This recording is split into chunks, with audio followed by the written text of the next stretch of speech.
नमस्कार दोस्तों, आप सभी का एक बार फिर से स्वागत है हमारे YouTube channel tour guide with Negi ji में। दोस्तों, आपने मथुरा से 20 किलोमीटर दूर स्थित गोवर्धन पर्वत के बारे में तो जरूर सुना होगा और आप में से कई लोग गए भी होंगे। इस पर्वत की परिक्रमा करने के लिए भक्तों की भीड़ लगी रहती है। इस पर्वत का जिक्र कई कथाओं में भी मिलता है। कहा जाता है कि इंद्र का घमंड तोड़ने के लिए भगवान श्री कृष्ण ने इस पर्वत को अपनी उंगली पर उठा लिया था और ये पर्वत आज भी मथुरा और वृंदावन के पास में मौजूद है। किंतु दोस्तों, इस पर्वत को एक श्राप भी मिला हुआ है, जिस कारण इसकी ऊंचाई दिनों दिन घटती जा रही है। इस पर्वत को श्राप किसने दिया और क्यों दिया गया इसे श्राप, जानेंगे हमारे आज के इस वीडियो में। दोस्तों, गोवर्धन पर्वत आज से करीब 5000 साल पहले 30,000 मीटर की ऊंचाई का हुआ करता था, लेकिन आज इसकी ऊंचाई केवल 25 से 30 मीटर रह गई है। अब दोस्तों, सबसे पहले बात करते हैं कि गोवर्धन पर्वत यहाँ आया कैसे। दोस्तों, जब भगवान श्री कृष्ण छोटे थे तो उनकी लीलाओं को देखकर उनको भगवान की तरह मानते थे। इस पर इंद्र को चिढ़ होने लगी। उसने सोचा कि ये लोग इस छोटे बालक को मुझसे भी ज्यादा पसंद करते हैं, इसलिए उसने एक बार गोकुल में कई दिनों तक बहुत ज्यादा बारिश कर दी। इस पर भगवान श्री कृष्ण ने गोवर्धन पर्वत को अपनी उंगली पर उठा लिया और सभी गांव वालों को इंद्र के प्रकोप से बचा दिया।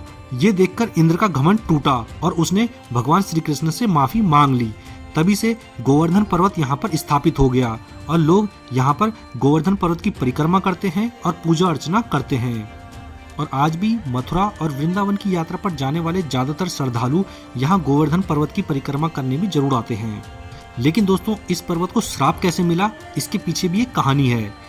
कहते हैं कि एक बार ऋषि पुलत्स्य गिरिराज पर्वत यानी कि गोवर्धन पर्वत के पास से होकर गुजर रहे थे।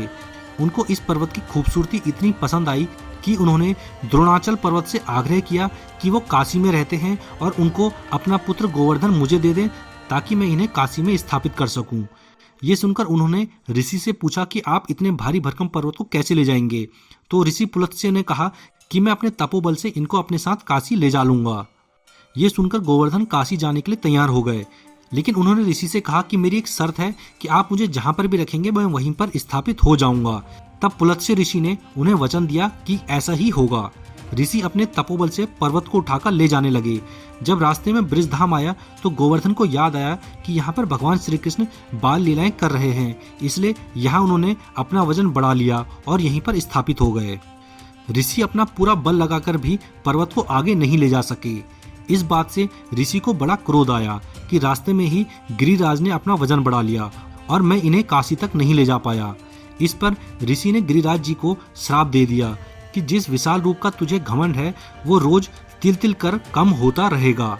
बताते हैं कि पहले गोवर्धन पर्वत का कद 10,000 मीटर हुआ करता था और अब केवल 25 से 30 मीटर रह गया है। हिंदू धर्म में गोवर्धन पर्वत की परिक्रमा का बड़ा महत्व है। ऐसा कहा जाता है कि अगर कोई व्यक्ति चारों धामों की यात्रा नहीं कर पा रहा तो उसे गोवर्धन यात्रा की परिक्रमा जरूर करनी चाहिए। इससे मनचाहे फल की प्राप्ति भी होती है। ये पर्वत 10 किलोमीटर के क्षेत्र में फैला हुआ है और इसकी पूरी परिक्रमा करीब 21 किलोमीटर की होती है। कोई ये परिक्रमा दंडवत होकर करता है तो कोई पैदल करता है और कोई रिक्शे से भी इस पूरी परिक्रमा को करता है। ये पर्वत इतना विशाल है कि इसका कुछ हिस्सा उत्तर प्रदेश में आता है तो कुछ हिस्सा राजस्थान में भी आता है। दोस्तों, दिवाली के अगले दिन गोवर्धन पूजा का विशेष महत्व बताया गया है, इसीलिए दिवाली के अगले दिन गोवर्धन पूजा होती है। इसके पीछे एक पौराणिक कथा है। कहते हैं कि मथुरावासी पहले अच्छी फसल के लिए इंद्रदेव की पूजा किया करते थे, क्योंकि इंद्रदेव को स्वर्ग का राजा माना जाता है। एक बार इंद्र को घमंड हो गया।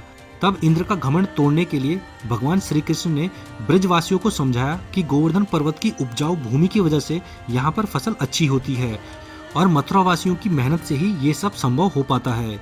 कुल मिलाकर इंद्रदेव का यहाँ पर कोई योगदान नहीं है, बल्कि ब्रजवासियों को इंद्र की पूजा छोड़कर गोवर्धन की पूजा करनी चाहिए। ये सुनकर इंद्र भड़क गया। तब इंद्र ने यहाँ पर मूसलाधार बारिश कर दी और भगवान श्री कृष्ण ने गोवर्धन को उठाकर इंद्र का घमंड तोड़ दिया। तभी से दिवाली के बाद गोवर्धन की पूजा की परंपरा चली आ रही है।